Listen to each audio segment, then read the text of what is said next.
Hi, I'm Neil Matursky, and my counterpart here is Samuel Fleischhacker he's in France this morning. I'm in Las Vegas, and whatever time zone you're in, either good morning or good afternoon.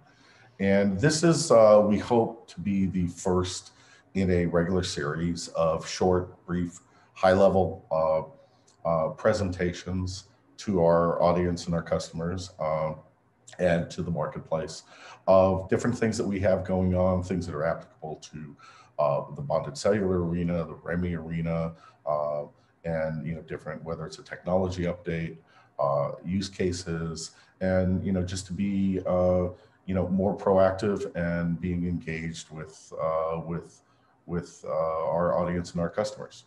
So thanks for joining me, Samuel. Thank you. And good morning, good afternoon to everyone. Yes, great. And we're gonna, our goal again is to be brief and relatively high level, but give some real information as well. So, today we want to talk about remote production, 5G, how the two are being influenced from, by each other.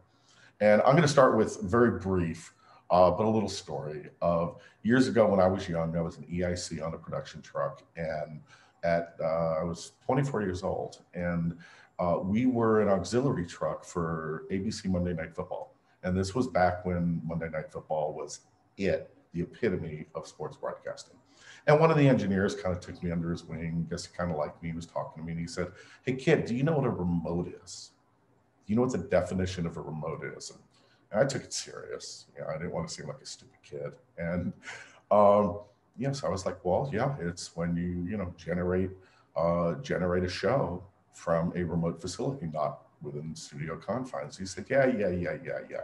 But the real definition of a remote is there's a remote chance it might all work. And especially, over the years, I have, I'm sure all of you who work in remote production have found that to be true to one extent or another. At that time, that we were still using tube cameras, so the chance of everything working was much more remote.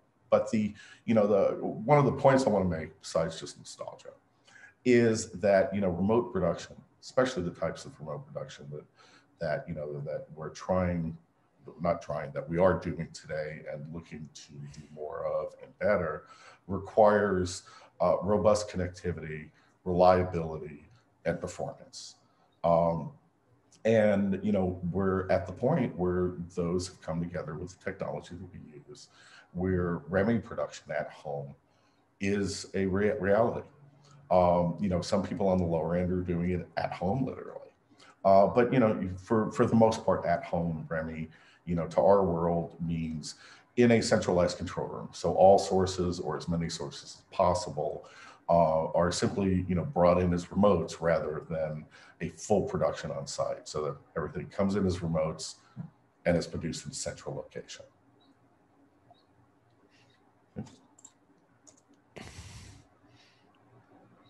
And what are the benefits? Why? Almost for the entire time that I've been associated with the broadcast industry, it's been in phases, harder times, harder push at times than others, but constantly. What can we, how can we save money? How can we do more with less and do it just as well? And, so some of the benefits are less people on site, travel costs, smaller crews, the time to set up. As we will show you, some of the applications are very easy and quick to deploy. Things can be pre-set up and you can be up and going in a much, much shorter time. And then of course, both of those combined with other factors save money. And, that's we've been bottom line driven for a long time, and we'll always, be bottom line driven. And the more efficiently that we can produce content, the better we will be, and hopefully the, more things that we will be able to do. Next slide. So two basic architectures, and these are very, very basic, very high level, but, and there's multiple ways of deploying REMI solutions. One is full REMI, where you're producing, switching, editing at the studio. Everything comes back as a remote. Obviously, to do this, all sources need to be synchronized with lip sync and gen lock and timing. Well, we do it at the encoder end, but everything needs to come in fully synchronized, easy to use, ready to go. Your sources come in, and you can switch your show remotely. A hybrid approach is also deploying a smaller truck or a trailer or even the full production truck, and bringing all of the sources back to the truck as you would traditionally, and then backhauling it using a 5G with remote control pipes and tying the two together with a 5G pipeline. Next slide. And one of the things that is I find exciting, and having been both in sports and news and other TV businesses, I almost see it as we're now, it was a totally different animal to deploy, 6 news cameras to a breaking story and bring those back in, via microwave paths in different ways. And it was shot, switched as always, and the newscast was switched in the control room. And, that really is the most basic traditional type of REMI. But now, for a sporting event or multiple events or multiple venues, it's kind of the same thing. You can just simply deploy camera crews with our encoders to a single venue or to multiple venues. And again, as long as everything is locked, synchronized, lip sync, gen locked, which we do with the field encoders, everything comes in and you're ready to shoot a show. So, different applications. And Sarah, I'd love for you to go a little bit deeper. We show, 5G, the 5G cloud in the middle here. Can share a little bit. Yeah. In fact, in all you introduced, Neil, there is one important point is, of course, that the solution needs to rely on the beauty of the solutions is that it relies on what we name unmanaged IP networks, and especially on cellular networks, so already existing infrastructures. Today, we already provide solution for 4G networks, but with the 5G, and I will elaborate a little bit more later, it opens much more doors thanks to a lot of benefits that I'm going to describe. But let's say that thanks to the 5G networks, with our solution, you can first deliver the stream, the video stream from the field, from the venue to the studio. You can also control remotely from the studio your cameras, as you described. But on the top of that, you can also add intercommunication, which is not described here, but you can, of course, give some command orders from the studio to the field and reversely. And with our solution, you can also transmit a video return from the studio to the field, for instance, for teleprompting or for delivering the on-air signals, for confidence monitoring. So everything is possible thanks to the 5G and our solutions. And it relies, of course, on the cellular networks, but not only, because we need to add our own source on the top of it, which is the doubly Emmy-awarded technology named SST, which stands for Safe Stream Transport Technology, which offer many features, such as what we name the network aggregation or the network bonding. It means that all the data, video, audio, video return, or remote control are not only transmitted over one cellular network, but over multiple cellular network on the same time. So our system measure and monitor in real time the quality of the different cellular networks and optimize and spread the transmission over all of them. If one is going down, another one is more used, and inversely. So it guarantees a high level of quality of services for all type of streams. We manage, of course, packet retransmission, error correction. We are balancing, as I described, the bitrate, and we also manage network priorities between the different networks. For instance, in France, there is, as any country, there is multiple operators, and some TV stations have some special agreement with the special carriers. So they will say that they want to use as priority first this carrier because they don't pay so much the data, and the other one are used as backup. So our system is able to manage this directly. Now let's look a little bit more in depth about our solution. So I give you the floor, Neil, to describe our transmitter solutions. Yes, and the robustness of the SST and the transmitters is, as I said, you know, one of the key things that facilitates roaming. You couldn't really do a high quality roaming production if you can't rely on the link. And our transmitters, what we're showing here is we have our Pro 3 and our Air, both of which are fully capable of 3G, LTE, and 5G.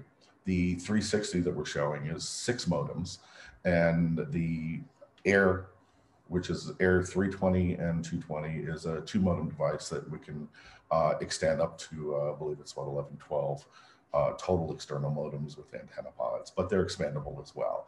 One of the key things, though, that we deliver with the 6 5G modems and differentiator is all 6 of the modems are 5G. So all 6 of those modems can connect to either a 5G signal and LTE, or, you know, if you have to, a 3G band, and we can select which bands that we need to connect to. So there's a lot of flexibility and a lot of power. The form factor, AVIWEST has always been pretty much one of the first, that everything with the initial design was camera backed for, you know, a production and or, you know, potentially news environment.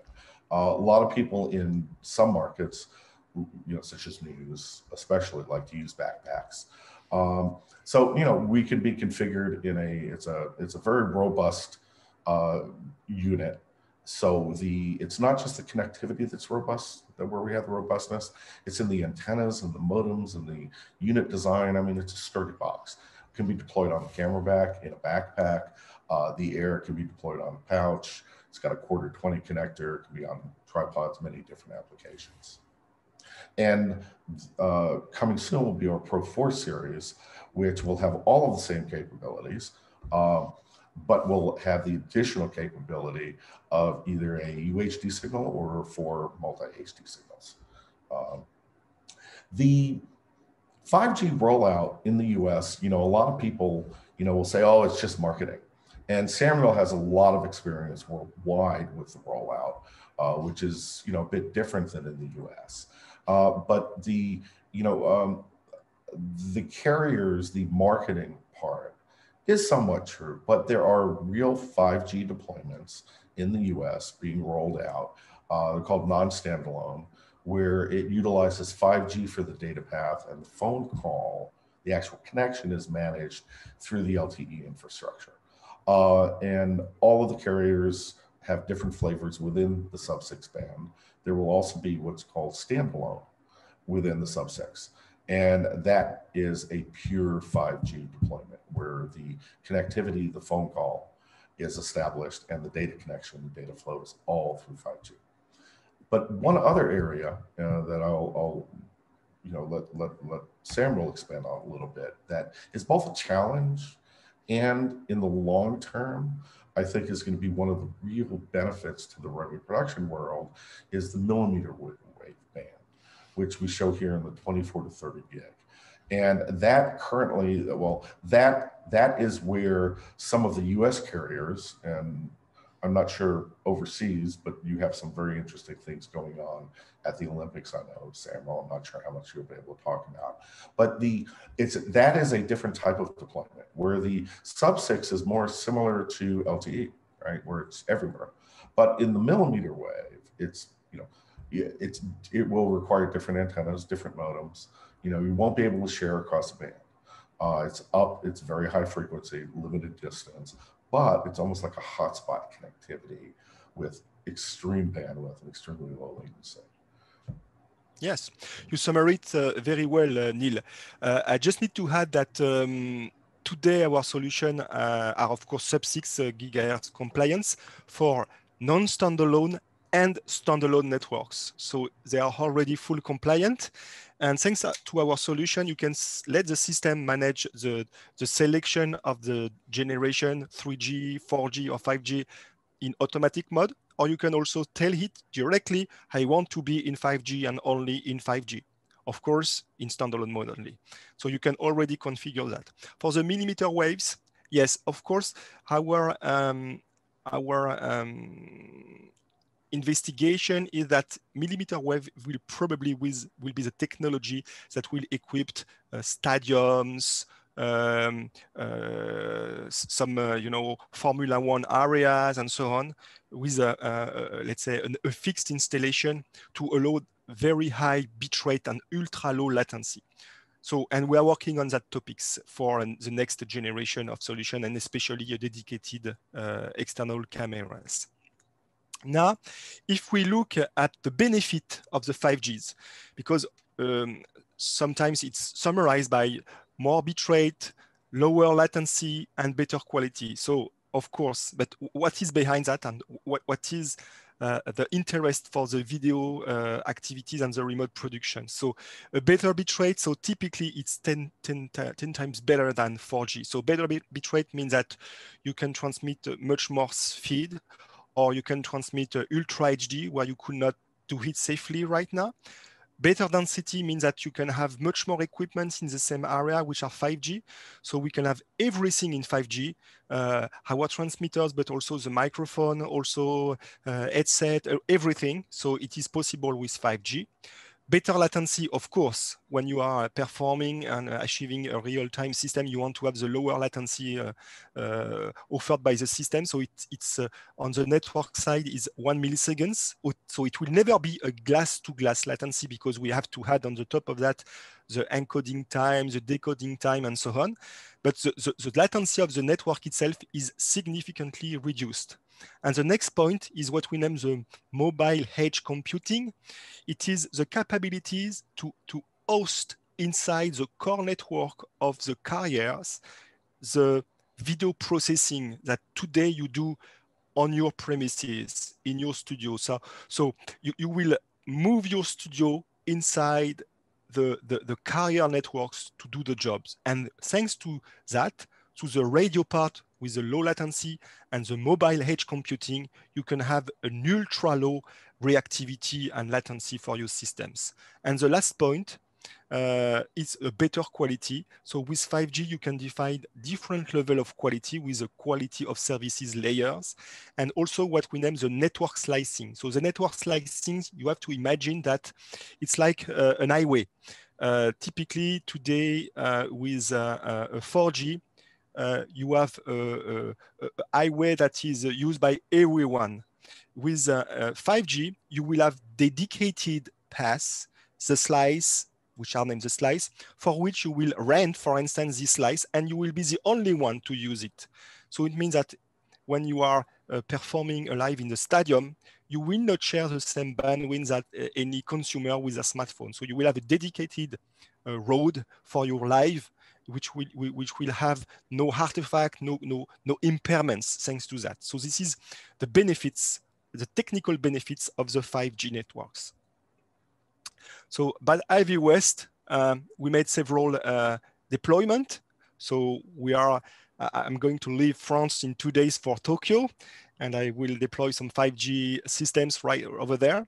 But we already do some testing, proof of concept and deployment with Orange in the French tennis tournament, with Telefonica in Spain for the final cup of basketball, in China, in Italy with Telecom Italia, with Bouygues Telecom in France for a remote control system, and with TDC in the Nordic countries in Europe. So the system is fully operational and works pretty well.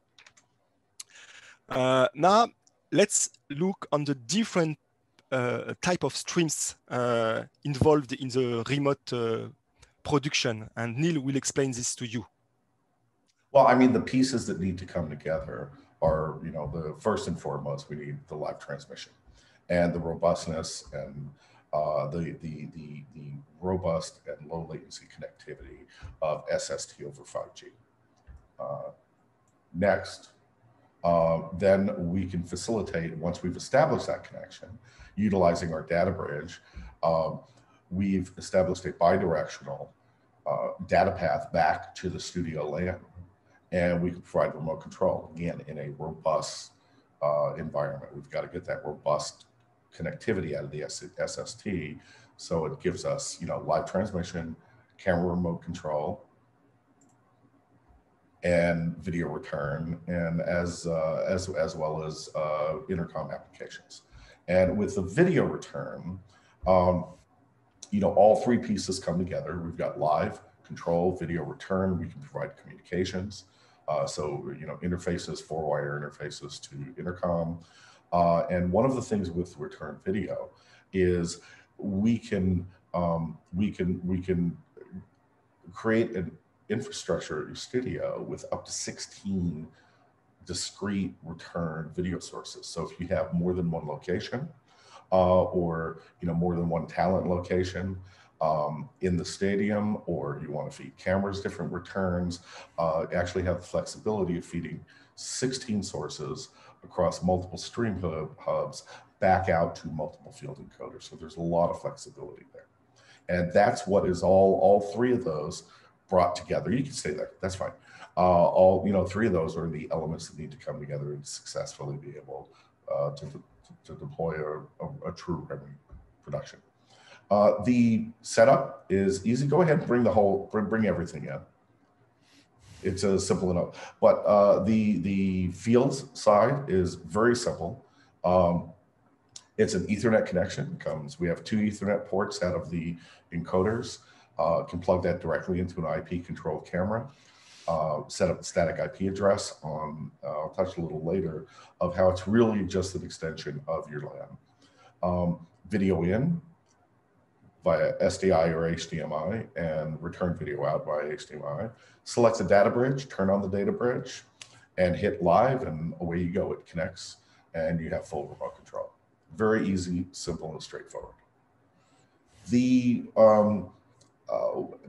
As I've mentioned twice now, I believe, could be 3 times, I talk a lot, but is what is different about our data bridge is and the design, the approach that was taken is ideal for remote control, is we don't peel off 2 connections, 2 of our cellular connections, and use those as a Wi-Fi over the public internet. We are extending your LAN, your studio LAN, whether it's production LAN or whichever LAN, but we're extending your studio LAN out to the devices in the field through our SST. And so it's really it's just a subnet on your network. So it's very easy to deploy, very easy to set up the subnets, connect in an agnostic IP system, and away you go. One of the things that we also do is, because again, it's part of our overall pipe, we are carving out the data bridge for remote control over our existing SST pipe.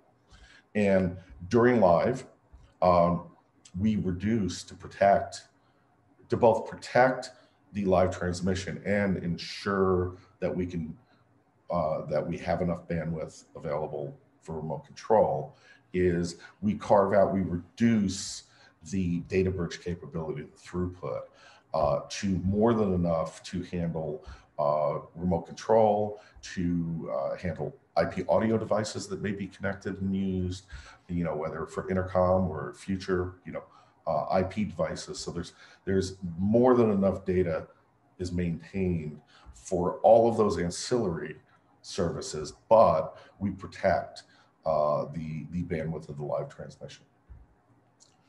And then when you're not live, it goes back. The overall solution here with one of our partners is CyanView, and one of the challenges, although we extend that LAN, systems that traditionally operate on that LAN, camera control, things like that, they're used to being within 100 meters or less of a wired connection. And when we're extending it out to the LAN, there are some potential additional challenges in those protocols, the handshakes, timeout, things like that. So CyanView smooths all of that out. that's one of the vendors that we work with. In deployment like this, we use CyanView with bird dog cameras, just directly RJ45 in and out of those, fully IP, and use on the camera side. In this case, it's a non-IP camera, and CyanView provides a small cigarette pack size converter that we plug into the Ethernet, and it brings out serial control.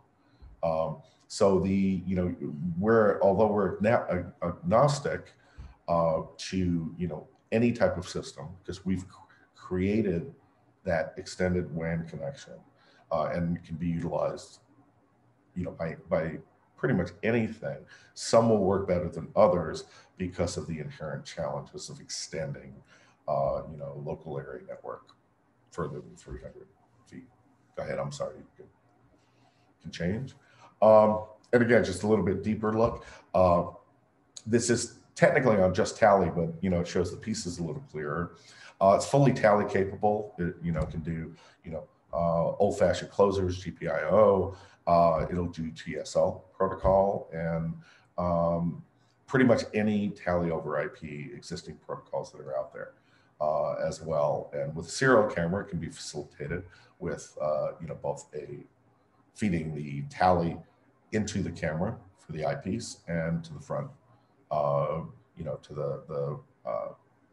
the front light and a light on the Rio box as well. So tally is really easy to implement. And kind of in a summary, it's you control multiple cameras, as many as you want, really. The CyanView system, I believe, is expandable, to well, I don't want to name a number, but extremely large camera control systems with multiple control points.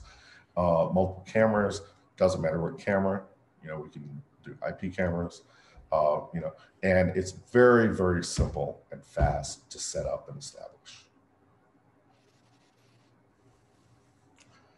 Another company that we've integrated with, specifically is XD Motion.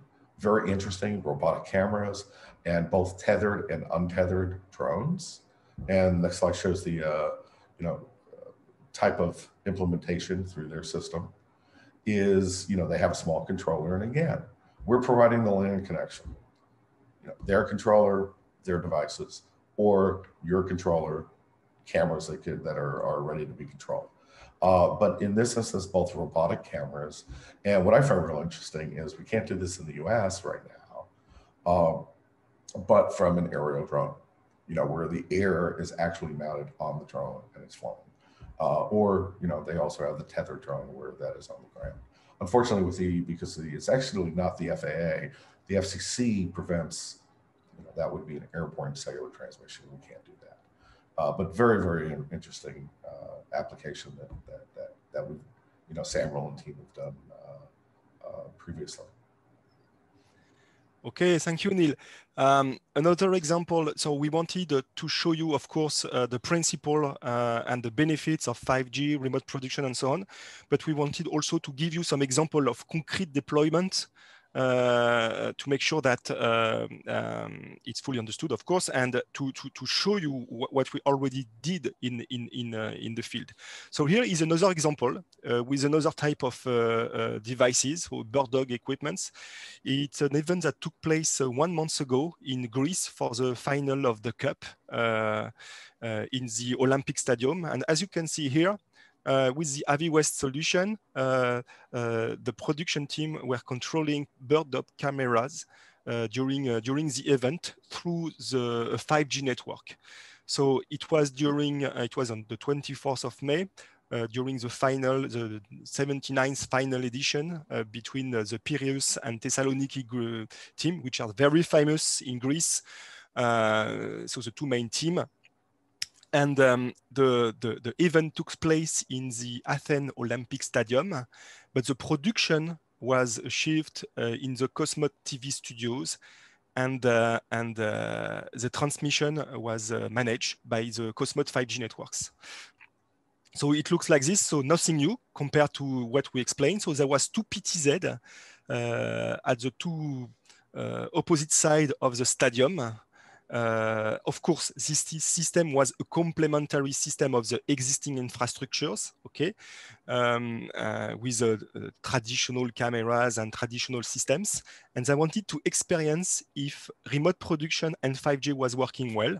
At the beginning, it was just to do a trial, but it worked so fine that during the live, they decided to switch at some times, at some moments, to this PTZ camera because there was no artifact, no problem. It was very smooth.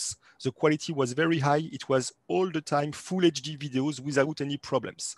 So they switch it during the game. As you can see here, the position of the PTZ, and on the bottom part, some capture during the event. So that was a first example. The next example took place in US during the COVID time, and I let the floor to my colleague because he's probably more an expert on golf than I am.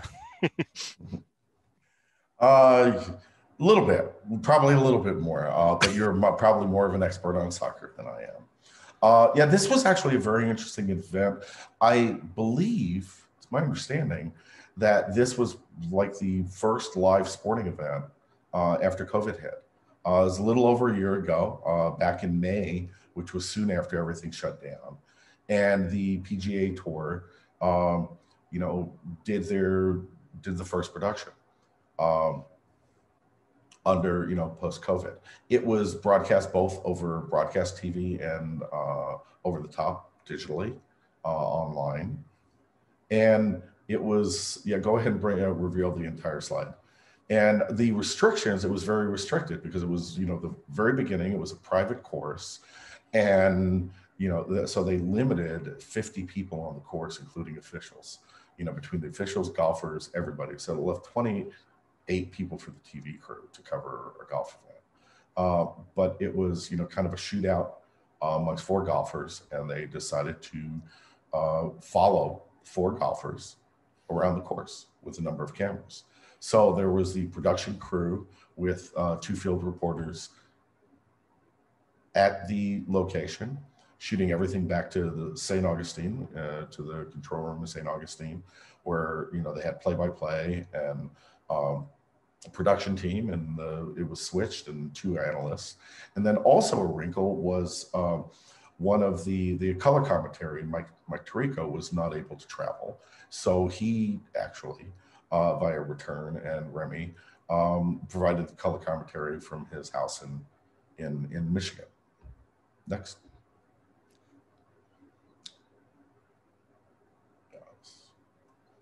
Okay, so, you know, basically in a nutshell, as I said, you know, followed them around the course with, you know, there were 8 Pro 380s. So 2 cameras at the green, 2 on the fairway, 2 at the tee box, and then there were 2 others that were used for tracking. And one thing that was interesting about the tracking shot that we discovered is one of the features that we have that is unique is we have the capability of accepting analog audio inputs, you know, in addition to just embedded SDI. And evidently the tracking, I forget the name of the system, the tracking telemetry is just an audio analog line. So we were able to facilitate that using the encoders as well.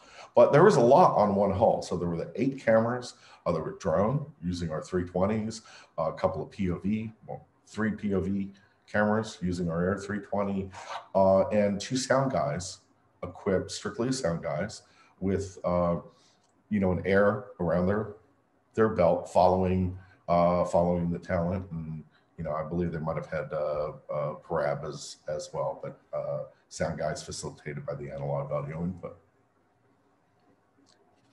And, you know, everything going back, all sources going back, totally synchronized, Genlock, lip sync, in time, back to the control room, and easily facilitated a real live production with that many cameras off just one hole. They were successful and pretty happy with the deployment. Okay, thank you, Neil. So here is the last slide before collecting your question, if any, to summarize in the architecture that we are promoting by AVIWEST, with to make your life easier for producing an event remotely in the venue, but from home and in your studio, thanks controlling any device, so camera, CCU, switch, and so on from the studio. Of course, basically delivering the video streams, audio and video deliver stream from the field to the studio in a perfect synchronized way to make sure that your switching in the studio are fine, and to offer additional and extra services like video return, intercom, and so on. So I don't know if you have something to add, Neil, on that, or some comment. Well, no, just to summarize a little bit on that is also, you know, with the well, you would mention the intercom, and one of the things that I expect, you know, may become more and more prevalent is utilizing audio IP devices. People are utilizing you know, Unity for intercom. That's very basic, and other intercom manufacturers have apps. And again, the connectivity for that is there, but you know, who knows where you know, IP audio capabilities are going to go and what people will want to be able to use, and that's all facilitated as well. And the improvement in the networks, especially the lower latency, is what, you know, eventually I see the carriers with a millimeter wave type deployment is being able to replace fiber. You know, being able to replace fiber lines that are now at a facility, and your glass-to-glass latencies are low enough to be able to do this for tier 1 events without a hitch. Excellent. So I don't know if our audience or attendees have some questions, so I let you write them on the Q&A panel. Haven't seen any yet. Everybody's been pretty quiet. Now's the time. We have a few minutes. I'm glad we kept it, you know, again, relatively short. There's a lot more detail that we can go in each of these areas, and would welcome the opportunity to discuss that, you know, with you later, if you don't want to ask questions now. And, you know, as I said, you know, Samuel and I hope we're, you know, Samuel may tell me to start using some of his counterparts, but we really look forward to doing this on a monthly basis with updates and, you know, more case studies, and to you know, be available to educate and you know, and convey where we are, where we feel the technology is going, and, you know, potentially have solutions that are of interest and can make a real impact on the market. So there are, oh, we've got one question here. Oh, can you talk about what are the differences between SST and SRT? So maybe I can elaborate on that. Yes. So the main difference between SST and SRT is that SRT does not manage aggregation of networks. So SRT is fine because it's an open standard. So it is compatible between different equipments from different vendors. But it's only for, let's say, IP networks. It does not work on cellular networks at all, because it does not manage aggregation of different carriers. It does not manage the specificity of the cellular networks with latencies that can vary from few milliseconds to several hundred milliseconds. So that is the big and main difference. There is also minor difference, but this is a major difference. Note that with AVIWEST, we also support SRT. Not directly on our transmitters, but the transmitters, which is close to the camera, is finally connected to the receiver, which is located in the cloud or inside the studio. And in this transceiver, you can deliver your stream on, let's say, uncompressed signal on SDI output, as well as an IP output. And among all the supported standards on these IP outputs, there is SRT. We support also RTMP, HLS, transport stream, but SRT is also available, which means that our ecosystem is finally also compliant with SRT ecosystem. As well as inputs, you talked about SRT outputs. We can also accept all of those IP sources as inputs as well. And I'm glad you used the term ecosystem, because that's what I like to use, is that the StreamHub transceive capability, it's really an ecosystem. It's not just a receiver. So we can receive and deploy IP of multiple flavors. And I don't know if you want to talk about, coming soon capability of SRT generation as well.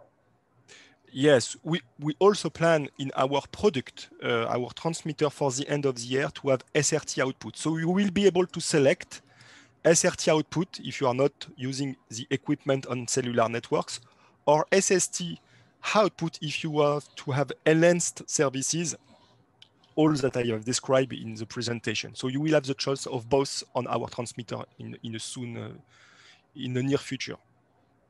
And because, the goal is we see the need for interoperability, of course, IP. And bonded cellular has traditionally been an area where it is not there is no interoperability. And so we're trying to, be as interoperable as possible. And, things like being able to deliver SRT directly from the encoder, will open up, additional output paths. Okay. Very good. So go ahead, I'm sorry. No, I think that there is no more question. Okay. That's what I was wanting to confirm. For some reason, I cannot open the question. I was able to earlier. Actually, there is one. Another one just came in. What is the max number of input and outputs for the StreamHub? Do you want me to answer this? Yes. Yes, you're the product manager. Go for it. Yes. Okay. You're the expert. So the StreamHub, for the StreamHub, for people who ignore what it is, the StreamHub is our transceiver. So it is the equipment located on the studio side or on the cloud. So for the version running on appliances, so on servers, we support up to 16 inputs and up to 8 SDI output and 16 IP and 64 IP outputs. For the version running on the cloud, there is no real limitation. It depends on the dimensioning of your system, because you are instantiating different size of version. So, but basically, keep in mind that it is 16 input, so 16 Pro 3 or Air or transmitters from AVIWEST that you can connect to a StreamHub. Or 4 AVIWEST and 3 SRT feeds and 2 RTMP feeds, and yes, we're now up to 8 SDI outputs, 16, and as you said, up to 64, I guess, on our biggest devices, IP outputs, and those are in addition to the SDI output. So if you have an 8 SDI output box, you can still do 16 plus IP outputs as well in addition. Yes. And again, the transport formats of the IP output are very large on our solutions. So it can be Apple HLS, it can be RTMP, RTSP, transport stream, SRT. So it's very large. Facebook, we can feed directly to Facebook and CDNs and exactly. Twitter and yes. And one feed, for instance, one feed coming from one Pro 3 or one SRT input can be, split on multiple outputs. So it's a kind of splitter as well. It can behave as a splitter. Right. A better term that I would use, having a broadcast background, would be a router. Because, to a degree, it is. I mean, to a degree, it has, scaling routing capability of inputs to outputs, transcode capability between formats, up and down conversions. So it's really an IP acquisition ecosystem. Okay. Well, we're just about to the 45-minute length, unless we have another question come in here real quick. If not, and if anybody has any additional questions, please feel free. If you go, I believe the next slide has contact info. Right, Samuel, next slide. Oh, sorry.